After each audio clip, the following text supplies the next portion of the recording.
दोस्तों, क्या एक इंसान की गद्दारी की वजह से पूरा देश गुलाम बन सकता है? आज जो हम हिंदुस्तान के 200 साल की गुलामी का इतिहास पढ़ते हैं, इसकी शुरुआत एक आदमी की गद्दारी से हुई थी। दोस्तों, इतिहास ने हमें कई बहादुरों की कहानियां दी हैं, लेकिन कुछ किरदार ऐसे भी छोड़े हैं जिनका नाम सुनकर गुस्सा और शर्म दोनों आते हैं। एक आदमी जिसने अपने लालच और सत्ता की भूख में हिंदुस्तान को अंग्रेजों के हाथों बेच दिया था। 1757 प्लासी की जंग में जब बंगाल के नवाब सिराजुद्दौला अंग्रेजों से टक्कर ले रहे थे, तब उन्हीं का सेनापति अपनी चालें चल रहा था, जिसका नतीजा ये हुआ कि बंगाल तो हाथ से गया ही, साथ ही हिंदुस्तान भी 200 साल की गुलामी की दलदल में चला गया। जी हाँ, हम बात कर रहे हैं मीर जाफर की। एक ऐसा नाम जो गद्दारी की अलामत बन चुका है, गद्दारी का प्रतीक बन चुका है। दोस्तों, मीर जाफर का जन्म 1691 दिल्ली में हुआ था। इसके पूर्वज बगदाद से हिंदुस्तान में आकर बस गए थे। मीर जाफर बंगाल के नवाब अली वर्दी खान की सेना का एक मामूली सैनिक अधिकारी था, जिसने अपनी युद्ध कला से बिहार के विद्रोही गवर्नर सफदरजंग के खिलाफ अपनी वीरता और नवाब के लिए अपनी वफादारी साबित करी, जिससे नवाब का उस पर भरोसा बन गया और नवाब ने अपनी छोटी बेटी शाह खानम से मीर जाफर का निकाह कर दिया। मीर जाफर ने धीरे धीरे सेना के अंदर अपना एक अलग रुतबा बनाया और एक अपना ग्रुप भी बना लिया। नवाब अली वर्दी खान एक बहुत अनुभवी और कुशल शासक थे, जो अपनी जनता और मंत्रियों के ऊपर अपनी नजर भी रखा करते थे। पर अब एक सवाल यहाँ ये खड़ा होता है, क्या नवाब अली वर्दी खान को इसकी मक्कारियों का कभी पता नहीं लग पाया? क्या उनको इस पर कभी शक नहीं हुआ? ज्यादातर इतिहासकार यही कहते हैं कि उनको अपनी जिंदगी के आखिरी वक्त में इस बात का एहसास होने लगा था कि उनका दामाद और कुछ अन्य सैन्य अधिकारी साजिश कर रहे हैं, पर तब तक बहुत देर हो चुकी थी। अली वर्दी खान की उम्र उस वक्त 80 साल थी और हद से ज्यादा बीमार भी रहने लगे थे।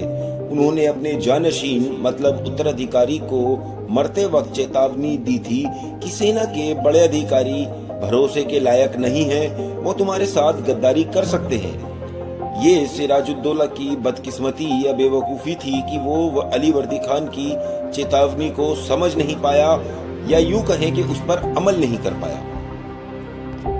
नवाब अली वर्दी खान का कोई बेटा नहीं था, उनकी 3 बेटियां थीं। इतिहासकार कहते हैं कि उनके 5 नवासे थे, जिनमें से उन्होंने सिराजुद्दौला को अपना उत्तराधिकारी चुना, जिस वजह से बाकी नवासे सिराजुद्दौला से जलने लगे और उसके दुश्मन बन गए।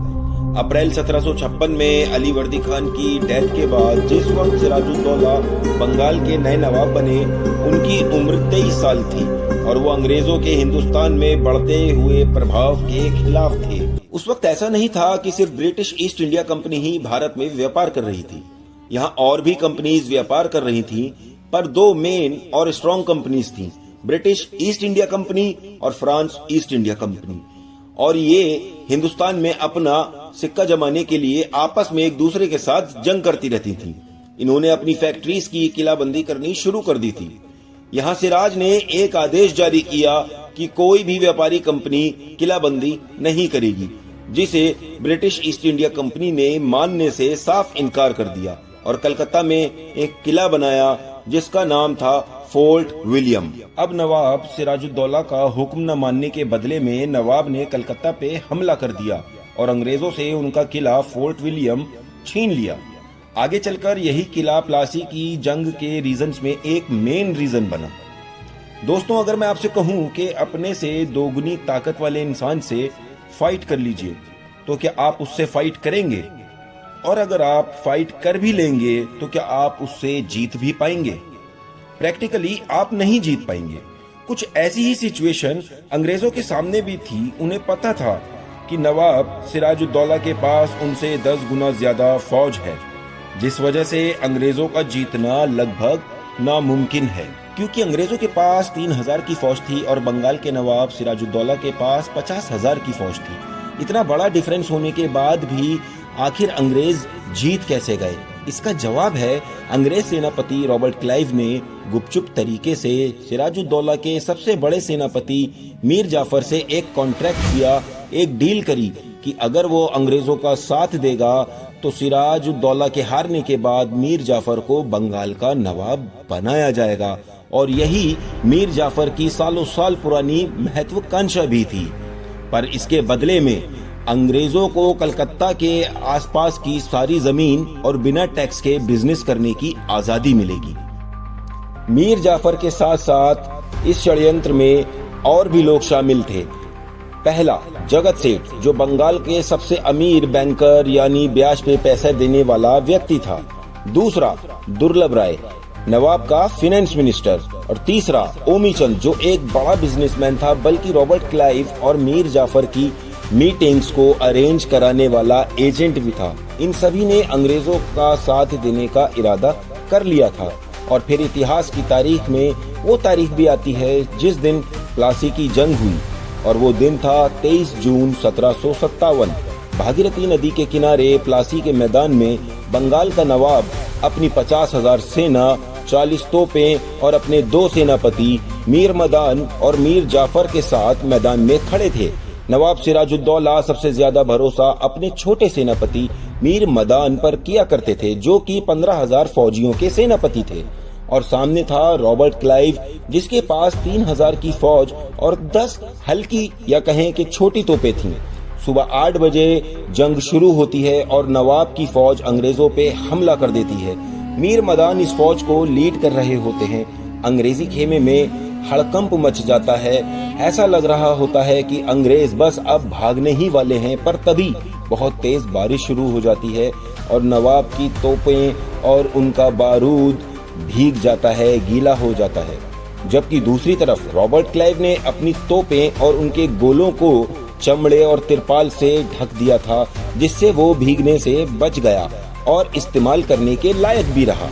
बारिश रुकने के बाद नवाब का सबसे वफादार सेनापति मीर मदान फिर से हरकत में आते हैं और घुड़सवार फौज के साथ अंग्रेजों पे जबरदस्त हमला कर देते हैं।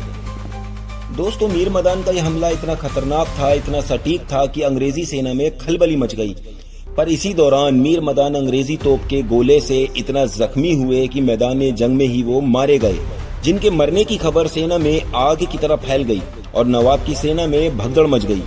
मीर मदान की डेथ से नवाब सिराजुद्दौला को शदीद तकलीफ हुई और सेना को भागता देख नवाब ने अपनी पगड़ी उतारकर मीर जाफर के कदमों में रख दी और उससे रिक्वेस्ट करी कि सेना को लीड करते हुए अंग्रेजों पर हमला कर दे और उसकी इज्जत बचा ले। पर मीर जाफर ने ऐसा करने से साफ इनकार कर दिया। जंग की ये सूरत हाल देखते हुए नवाब सिराजुद्दौला अपने कुछ भरोसे के सिपाहियों के साथ मैदान जंग से भाग निकले। यानी सिर्फ एक ही दिन में अंग्रेजों ने नवाब सिराजुद्दौला को हरा दिया। जान बचाकर मैदान जंग से भागते नवाब सिराजुद्दौला के पीछे मीर जाफर ने अपने सैनिक दौड़ा दिए, जो बाद में सिराजुद्दौला को बिहार के मुकाम पर पकड़ने में कामयाब भी हुए। मीर जाफर के बेटे मीर कासिम के हुक्म पर बाद में नवाब सिराजुद्दौला को मार दिया गया। अब अपनी डील के मुताबिक अंग्रेजों ने मीर जाफर को बंगाल का नया नवाब बना दिया। एक ऐसा नवाब जो अंग्रेजों का पपेट था, कठपुतली था। उसने अंग्रेजों को जंग में होने वाले नुकसान की अदायगी के तौर पे लगभग 2 करोड़ रुपए की भारी रकम चुकाई थी और साथ में कलकत्ता के आसपास की सारी जमीनें ईस्ट इंडिया कंपनी के नाम भी कर दी। दोस्तों, प्लासी की जंग बहुत छोटी सी जंग थी, पर इसका इतिहास में एक बहुत बड़ा महत्व है, क्योंकि इस हार की वजह से ही हिंदुस्तान अपना पहला कदम रख चुका था गुलामी की ओर। दोस्तों, मीर जाफर अंग्रेजों के हाथों की ऐसी कठपुतली बना जिसके जरिए अंग्रेजों ने दोनों हाथों से बंगाल की असीमित दौलत को लूट लिया। मीर जाफर हर वो हुक्म जारी करता था जो अंग्रेज उससे करवाना चाहते थे, हर वो काम करता था जो अंग्रेज उससे करवाना चाहते थे। यानी इसको मोहरा बनाकर अंग्रेज हिंदुस्तान की सबसे अमीर रियासत बंगाल को खुद ही चलाया करते थे। अंग्रेजों से परेशान होकर उसने कई बार बगावत करने की भी कोशिश की, जिस वजह से अंग्रेजों ने मीर जाफर को तख्त से हटा दिया और उसके दामाद मीर कासिम को तख्त पर बैठा दिया। लेकिन मीर कासिम भी अंग्रेजों की इन्हीं हरकतों के चलते जल्द ही परेशान आ गया। जिसके बाद अंग्रेजों ने फिर से मीर जाफर को बंगाल का नवाब बना दिया। जब तक भी मीर जाफर जिंदा रहा, अंग्रेजों की हाथों की कठपुतली ही बना रहा। और आज उसके मरने के 250 साल बाद भी दुनिया उसको सबसे बड़ा गद्दार और सबसे बड़ा नमक हराम ही मानती है। इसी के साथ आज हम अपनी वीडियो को यहीं खत्म करते हैं। वीडियो पसंद आने पर वीडियो को लाइक करें, दोस्तों के साथ शेयर करें, और हाँ, आगे ऐसी ही इंफॉर्मेटिव वीडियोस देखने के लिए चैनल को सब्सक्राइब करें और बेल आइकन को दबाना ना भूलें।